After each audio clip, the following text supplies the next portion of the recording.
पंचवर्षीय योजनाएं और उनका कार्यकाल क्या था। तो पहली पंचवर्षीय योजना का कार्यकाल 5 वर्ष का रखा गया, क्योंकि 5 वर्ष की योजना को ही पंचवर्षीय योजना कहा जाता है। परंतु इससे पहले मैं आपको यह बता दूं कि पंचवर्षीय योजना का कार्यकाल 1 अप्रैल से शुरू होकर 31 मार्च तक होता था। कब तक होता था? 31 मार्च तक। यानी कोई भी पंचवर्षीय योजना जब शुरू होती थी तो वह 1 अप्रैल से शुरू होती थी, और जब उसकी समाप्ति का वर्ष था तो वह 31 मार्च को समाप्त होती थी। जैसे हम पहली पंचवर्षीय योजना को लेते हैं तो पहली पंचवर्षीय योजना का कार्यकाल 1951 से 1956 तक था। तो हम ये कहेंगे कि 1 अप्रैल 1951 से, यानी 1 अप्रैल 1951 से लेकर 31 मार्च 1956 तक पहली पंचवर्षीय योजना का कार्यकाल रहा। दूसरी पंचवर्षीय योजना का कार्यकाल 1956 से 1961 तक था। तीसरी पंचवर्षीय योजना का कार्यकाल 1961 से 1966 तक था। अब यहां पर एक बहुत महत्वपूर्ण बात मैं आपको बता दूं कि 1966 के बाद पंचवर्षीय योजना का जो तारतम्य है या जो उसकी कंटिन्यूटी है वो समाप्त हो गई थी। यानी लगातार चौथी पंचवर्षीय योजना शुरू नहीं हुई थी। 3 वर्ष के लिए योजना अवकाश आ गया था। क्या आ गया था? योजना अवकाश, यानी 3 वर्ष के लिए योजना अवकाश आ गया था, और 3 वर्ष के लिए एक वर्ष की योजनाएं बनी थी। 1966, 67, 1967, 68, 1968, 1969 के लिए 3 वर्ष की योजनाएं बनी और योजना अवकाश आ गया। 3 वर्ष के लिए योजनाएं बनी। फिर चौथी पंचवर्षीय योजना 1969 से शुरू होकर 1974 तक चली थी, और 5वीं पंचवर्षीय योजना 1974 से लेकर 1978 तक रही। हम ये कह सकते हैं कि 5वीं पंचवर्षीय योजना केवल 4 वर्ष के लिए बनाई गई थी। ये 5 वर्ष के लिए नहीं थी, 4 वर्ष की योजना थी। इसके बाद छठी पंचवर्षीय योजना 1980 से 1985। अब 78 के बाद भी योजना अवकाश आ गया था। 78 के बाद एक वर्ष के लिए योजनाएं रही। 1978 से 79, 1979 से 1980 एक वर्ष की 2 योजनाएं रही। इसके बाद 7वीं पंचवर्षीय योजना का कार्यकाल 1985 से 1990 तक था। 8वीं पंचवर्षीय योजना 1992 से 1997 तक था। फिर यहां पर भी योजना अवकाश आया। क्या आया? योजना अवकाश। यहां पर भी योजना अवकाश आ गया, योजना अवकाश, और 2 योजनाएं एक साल के लिए बनाई गई। यानी 1990 से 91 और 1991 से 92 के लिए 2 योजनाएं एक वर्ष के लिए बनाई गई थी। इसके बाद 9वीं पंचवर्षीय योजना 1997 से 2002।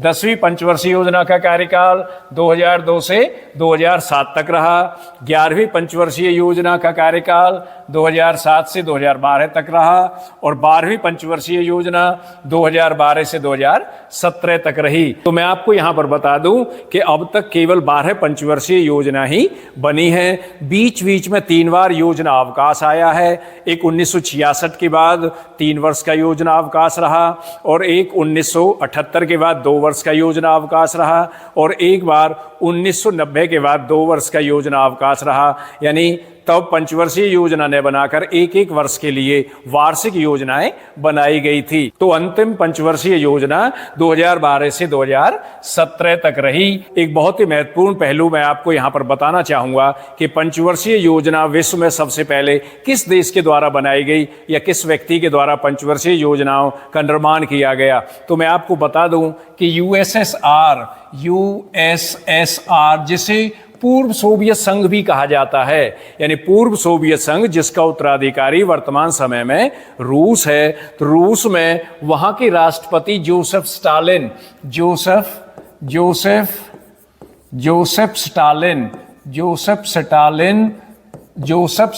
ने 1928 में पंचवर्षीय योजनाओं का निर्माण करना शुरू किया था।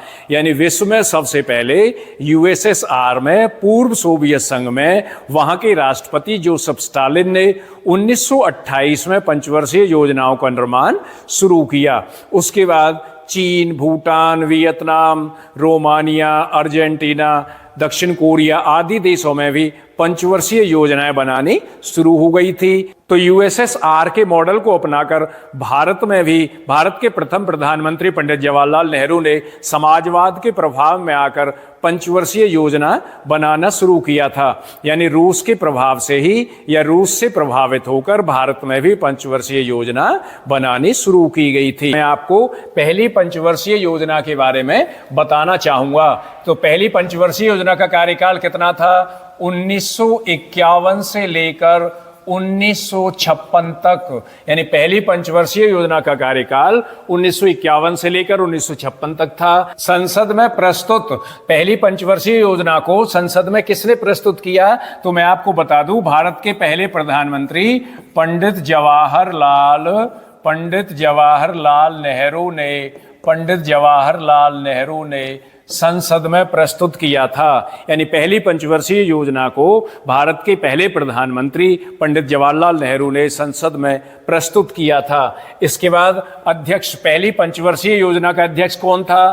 तो जो योजना आयोग का अध्यक्ष होता था वही पहली पंचवर्षीय योजना का अध्यक्ष भी होता था। तो योजना आयोग का पदेन अध्यक्ष कौन होता था? योजना आयोग का पदेन अध्यक्ष भारत का प्रधानमंत्री होता था। इसी तरह से वर्तमान समय में नीति आयोग प्रचलन में है, तो नीति आयोग का पदेन अध्यक्ष भी भारत का प्रधानमंत्री ही होता है। पहली पंचवर्षीय योजना का अध्यक्ष कौन था? पहली पंचवर्षीय योजना का अध्यक्ष पंडित नेहरू था, पंडित जवाहरलाल नेहरू था। उपाध्यक्ष, तो पहली पंचवर्षीय योजना का उपाध्यक्ष कौन था? जो योजना आयोग का उपाध्यक्ष होता था वही पंचवर्षीय योजना का भी उपाध्यक्ष होता था। तो उस समय गुलजारी लाल नंदा पहली पंचवर्षीय योजना के उपाध्यक्ष थे। और मैं आपको बता दूं कि प्रारूप का निर्माता, पहली पंचवर्षीय योजना का प्रारूप किसने तैयार किया था? तो एक यंग अर्थशास्त्री यानी युवा अर्थशास्त्री थे के एन राज ने पहली पंचवर्षीय योजना का प्रारूप तैयार किया था। किसने तैयार किया था? के एन राज ने पहली पंचवर्षीय योजना का प्रारूप तैयार किया था। इसके बाद मॉडल पर आधारित पहली पंचवर्षीय योजना किस मॉडल पर आधारित थी? तो पहली पंचवर्षीय योजना हेराल्ड डोमर मॉडल पर आधारित थी। यानी किस मॉडल पर आधारित थी? हेराल्ड डोमर मॉडल पर आधारित थी। पहली पंचवर्षीय योजना का उद्देश्य क्या था? तो पहली पंचवर्षीय योजना का उद्देश्य अर्थव्यवस्था का संतुलित विकास करने की प्रक्रिया आरंभ करना। तो हम कह सकते हैं अर्थव्यवस्था का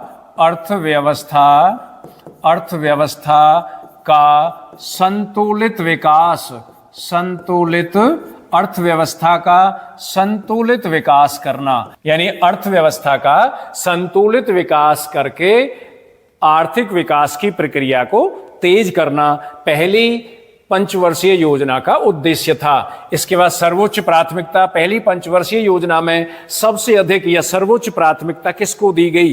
तो सबसे अधिक प्राथमिकता कृषि को दी गई थी। यानी किसको दी गई थी? कृषि, सिंचाई आदि को पहली पंचवर्षीय योजना में प्राथमिकता दी गई थी। यानी सर्वोच्च प्राथमिकता किसको दी गई? कृषि को दी गई।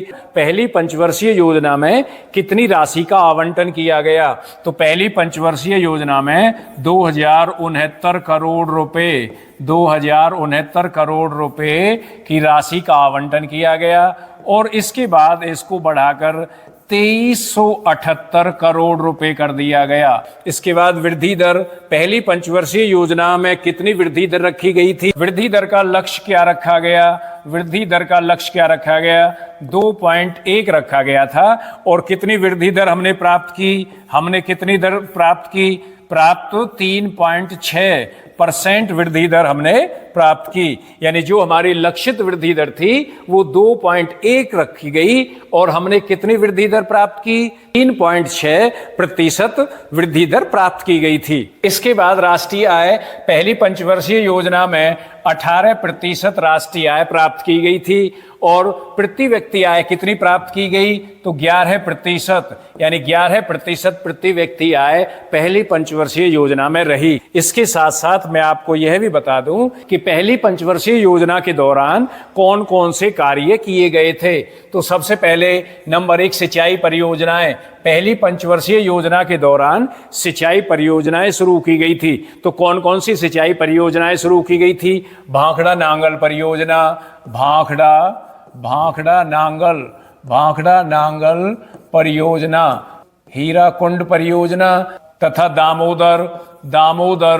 दामोदर नदी घाटी परियोजना, दामोदर नदी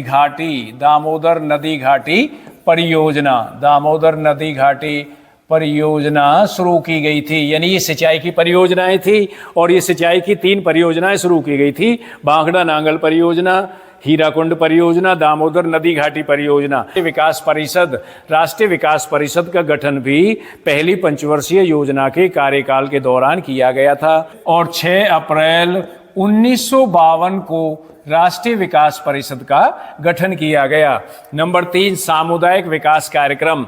2 अक्टूबर 1952 को सामुदायिक विकास कार्यक्रम शुरू किया गया था। यह समुदाय के विकास के लिए शुरू किया गया था। तो पहली पंचवर्षीय योजना उस समय लागू की गई थी। पहली पंचवर्षीय योजना के दौरान ही सामुदायिक विकास कार्यक्रम को भी लागू किया गया था। नंबर 4 राष्ट्रीय प्रौद्योगिकी संस्थान, जिनको IITs कहते हैं।